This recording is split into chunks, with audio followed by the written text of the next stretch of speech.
Saudara-saudara sekalian, selamat sore.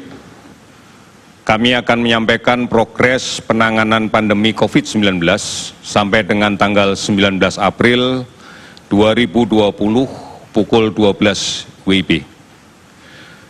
Gugus Tugas Percepatan Penanganan COVID-19 mengkoordinasikan kementerian lembaga, dunia usaha, dan seluruh potensi masyarakat, baik yang berada di pusat melalui gugus tugas pusat, ataupun yang berada di daerah melalui gugus tugas tingkat provinsi dan kabupaten.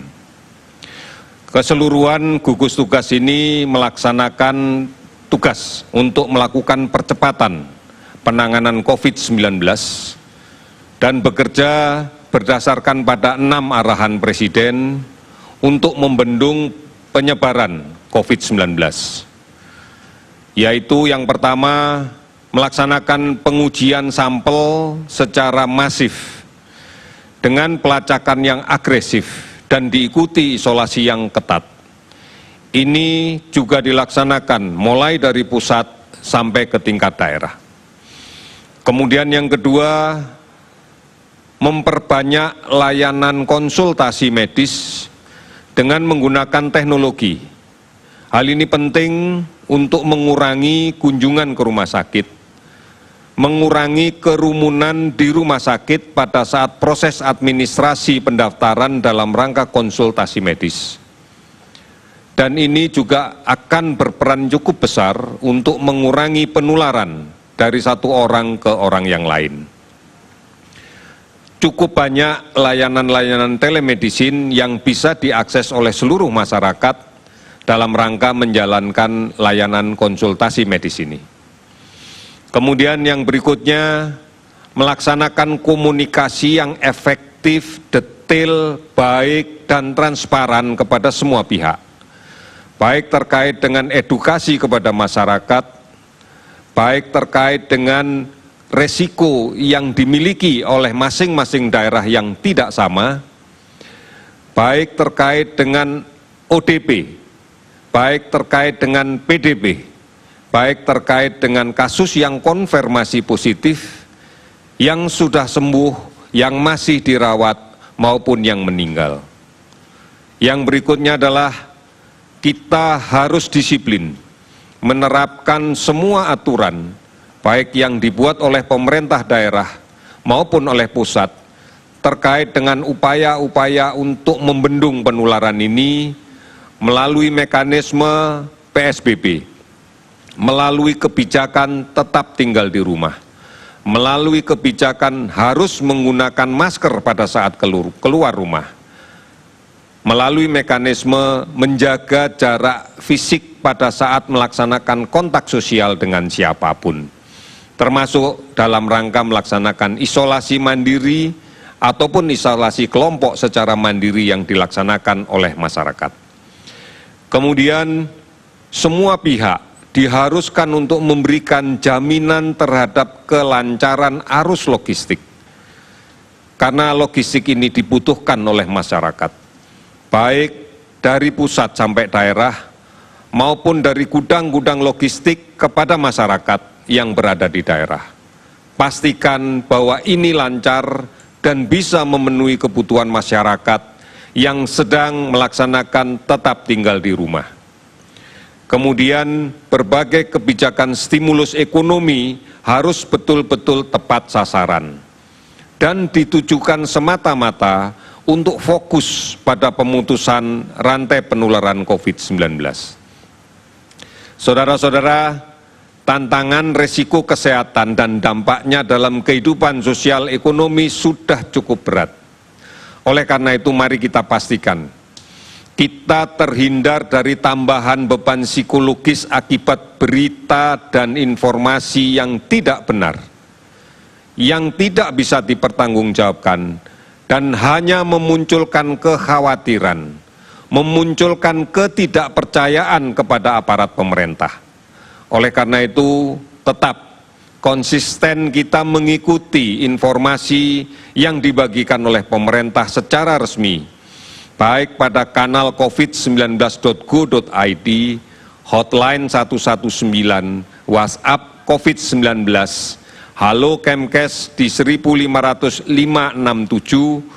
di layanan aplikasi dan layanan telemedicine yang lain, serta tetap terus mengikuti siaran dari TVRI dan RRI yang disebarluaskan oleh televisi dan radio swasta lainnya. Saudara-saudara, secara prinsip penanganan di bidang kesehatan dilakukan melalui dua mekanisme pendekatan. Yang pertama, ini menjadi penting, yaitu pengelolaan COVID-19 ini di pra-rumah sakit. Pengelolaan di sebelum rumah sakit. Dengan melalui pemutusan penularan, dengan mengedukasi masyarakat, menjaga jarak fisik saat berkomunikasi, tetap tinggal di rumah, memakai masker, sampai dengan melaksanakan isolasi mandiri, baik perorangan sampai dengan kelompok, dan menerapkan PSBB. Upaya ini akan diperkuat dengan penelusuran kontak dekat, kontak tracing dari kasus positif terkonfirmasi yang dirawat di rumah sakit.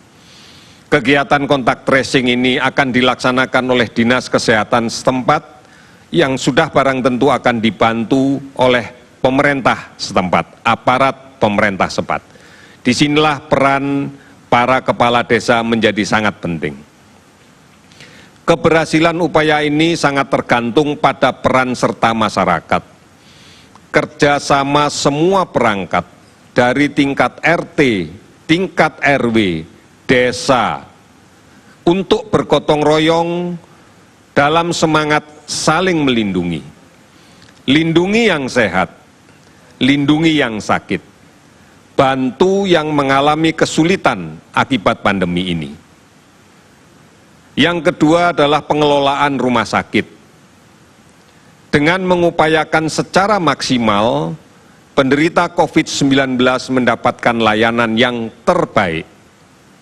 Dan petugas kesehatan yang melayaninya pun juga terlindung dari kemungkinan penularan COVID-19 dari pasien yang dirawat.